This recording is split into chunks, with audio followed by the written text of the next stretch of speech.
ഒപ്പം ശ്രീ ഷിനാസ്, ഇതാ രമ്യയുടെ പ്രതികരണമൊക്കെ വരുമ്പോഴടക്കം വലിയ ആത്മവിശ്വാസത്തിൽ ആണ് അവിടെയുള്ളവർ ഇപ്പോഴും മുന്നോട്ട് പോകുന്നത്. അവരുടെ സംവിധാനങ്ങളെ അവർക്ക് അത്രമേൽ വിശ്വാസമാണ്. ഇപ്പോൾ ഈ ആക്രമണം നടന്നു എന്ന് പറയുമ്പോൾ പോലും അത് ആശുപത്രിയുടെ പ്രവർത്തനത്തെ പോലും കാര്യമായി ബാധിക്കുന്നില്ല എന്നുള്ളതാണ്. തിരിച്ച് ഇസ്രായേൽ ഇറാനിൽ നടത്താൻ ശ്രമിച്ചുകൊണ്ടിരിക്കുന്ന ആക്രമണത്തിൻ്റെ ഈ സ്വഭാവം നമുക്കറിയാം. അത്ര എളുപ്പമല്ല ഇറാനെ ഈ പറയുന്നത് പോലെ അവരുടെ ആണവ കേന്ദ്രങ്ങളെയൊക്കെ ആക്രമിക്കുക, അല്ലെങ്കിൽ ആണവ കേന്ദ്രങ്ങളെ നിർവീര്യമാക്കുക എന്നത്. അതിൽ മറ്റു രാജ്യങ്ങളുടെ, പ്രത്യേകിച്ച് അമേരിക്കയുടെ നേരിട്ടുള്ള ഒരു ഇടപെടൽ ഇസ്രായേലിന് ആവശ്യമാണ്. അങ്ങനെ ഒരു ഇടപെടലിൻ്റെ സാധ്യത മുന്നിൽ നിൽക്കുന്നുണ്ട്. പക്ഷേ അമേരിക്കയിൽ അതിനെതിരായ വികാരങ്ങളും ശക്തിപ്പെടുന്നു എന്നുള്ളതാണ്. വൈറ്റ് ഹൗസിലേക്കടക്കം വലിയ പ്രതിഷേധങ്ങൾ നടന്നു. അതിനിടയിലാണ് റഷ്യയുടെ മുന്നറിയിപ്പ് അടക്കം വരുന്നത്. അപ്പോൾ ലോകരാജ്യങ്ങളിൽ ഈ സംഘർഷം മറ്റൊരു തലത്തിലേക്ക് സാഹചര്യത്തെ എത്തിക്കുന്നു എന്ന് താങ്കൾക്ക് തോന്നുന്നുണ്ടോ? അമേരിക്കയുടെ കാര്യം പറഞ്ഞാൽ വാസ്തവത്തിൽ ട്രംപിന്റെ ജൂൺ കഴിഞ്ഞ വെള്ളിയാഴ്ച മുതലുള്ള പ്രസ്താവനകൾ തെളിയിക്കുന്നത് അദ്ദേഹം ഒരു ഹാംലേഷ്യൻ ഡയലമയിൽ, ഹാംലേഷ്യൻ ധർമ്മസങ്കടം, to B or not to B. ഇന്നലെ പോലും പറഞ്ഞില്ലേ, ഞങ്ങൾ ചിലപ്പോൾ യുദ്ധത്തിൽ ചെറുന്നേക്കാം, ഇടപെട്ടേക്കാം, ഇടപെടാതിരിക്കാം, ഒന്നും പറയാൻ പറ്റില്ല.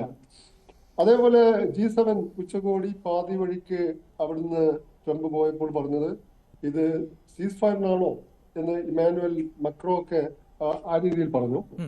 അപ്പോൾ ട്രംപ് പറഞ്ഞത് സീസ് ഫയറിനല്ല, ഒരു റിയൽ ആൻഡ് അന്തിമമായ പര്യവസാനത്തിന് വേണ്ടിയാണ് പോകുന്നത്. അവിടെയൊക്കെ ഒരു ആംബിഗ്വിറ്റി, ഒരു അവ്യക്തത ട്രംപിന്റെ കാര്യത്തിലുണ്ട്. അപ്പോ ഇസ്രായേലിന് നതാൻസിൽ ഉപരിതലത്തിലുള്ളതൊക്കെ നശിപ്പിച്ചു. ഫർദോ എന്ന് പറഞ്ഞാൽ ടെഹ്റാനിൽ നിന്ന് 95 കിലോമീറ്റർ അകലെ മലയിടുക്കുകൾക്കിടയിൽ ഭൂഗർഭ കേന്ദ്രമാണ്. 100 മീറ്റർ ആഴത്തിൽ. അതിനെ തകർക്കാൻ ഇസ്രായേലിന്റെ കൈവശം ആയുധമില്ല. അത് തകർക്കണമെങ്കിൽ അമേരിക്കയുടെ ബങ്കർ ബസ്റ്റിംഗ് ബോംബ്സ്, അത് GBU 57A എന്നൊക്കെയാണ് നമ്മൾ വായിച്ചത്, അത് വേണം. അതിന് ഏതാണ്ട് 13,000 കിലോ ഭാരമുണ്ട്, 13,600 കിലോ. അത്തരം ഭാരമുള്ള ബോംബുകൾ വഹിക്കാൻ ശേഷിയുള്ള ഏക ഫൈറ്റർ എയർക്രാഫ്റ്റ് എന്ന് പറഞ്ഞാൽ അമേരിക്കയുടെ കൈവശമുള്ള B-2 സ്റ്റെൽത്ത് ബോംബേഴ്സ് ആണ്.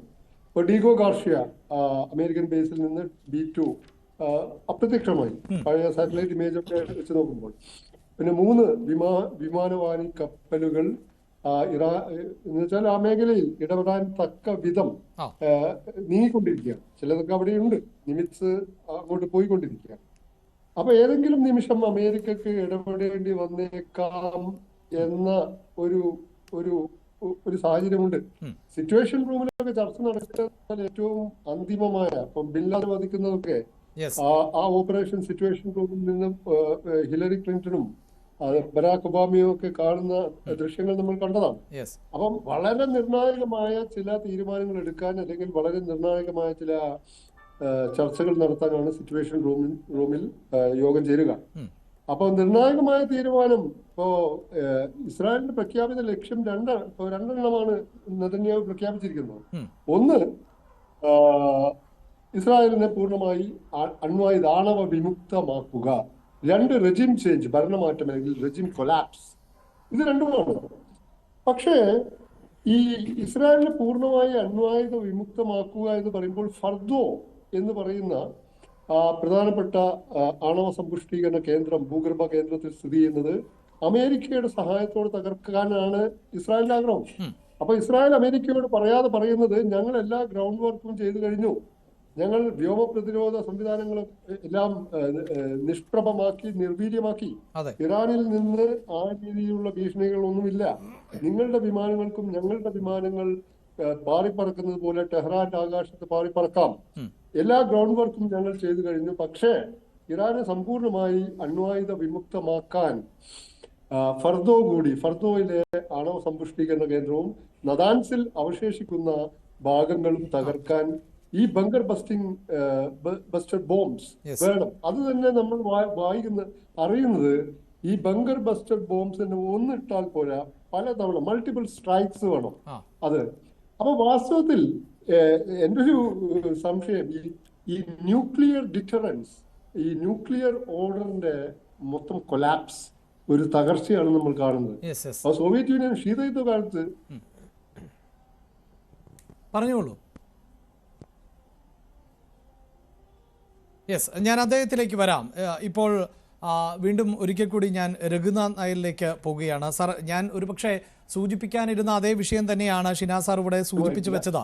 അവിടെ ഇപ്പോൾ നദാൻസിൽ നടത്തുന്ന ആക്രമണം പോലെ ഒരു ആക്രമണം നടത്തിയിട്ടൊന്നും ഫർദോയെ പിടിക്കാനോ അല്ലെങ്കിൽ തകർക്കാനോ സാധിക്കില്ല എന്നുള്ളതാണ്. അവിടെ സൂചിപ്പിക്കുന്ന പോലെ വിവരങ്ങൾ അനുസരിച്ച് 90 മീറ്ററോളം ആഴത്തിൽ ഉള്ള ഒരു ആണവ പരീക്ഷണ കേന്ദ്രം ആണത്. അവിടെ സാറ് ഷിനാസ് സാർ ഒരു പോയിന്റ് കൂടി പറഞ്ഞോളൂ. ഒരു പോയിന്റ് കൂടി. അപ്പോ ഈ ഇറാനിൽ റെജിം ചേഞ്ച് ഇനി നടന്നു എന്ന് തന്നെ വെക്കുക. അപ്പോൾ ഇറാനിൽ ഇപ്പോ ജാഫർ ഫിലിം മേക്കർ ജാഫർ പഹാനി, ഷെറീൻ ഇബാദി, ഇവരൊക്കെ സ്റ്റേറ്റ്മെന്റ് ഇറക്കിയിട്ടുണ്ട്. അവർ പറഞ്ഞ 2 ഭാഗങ്ങൾ പറഞ്ഞു.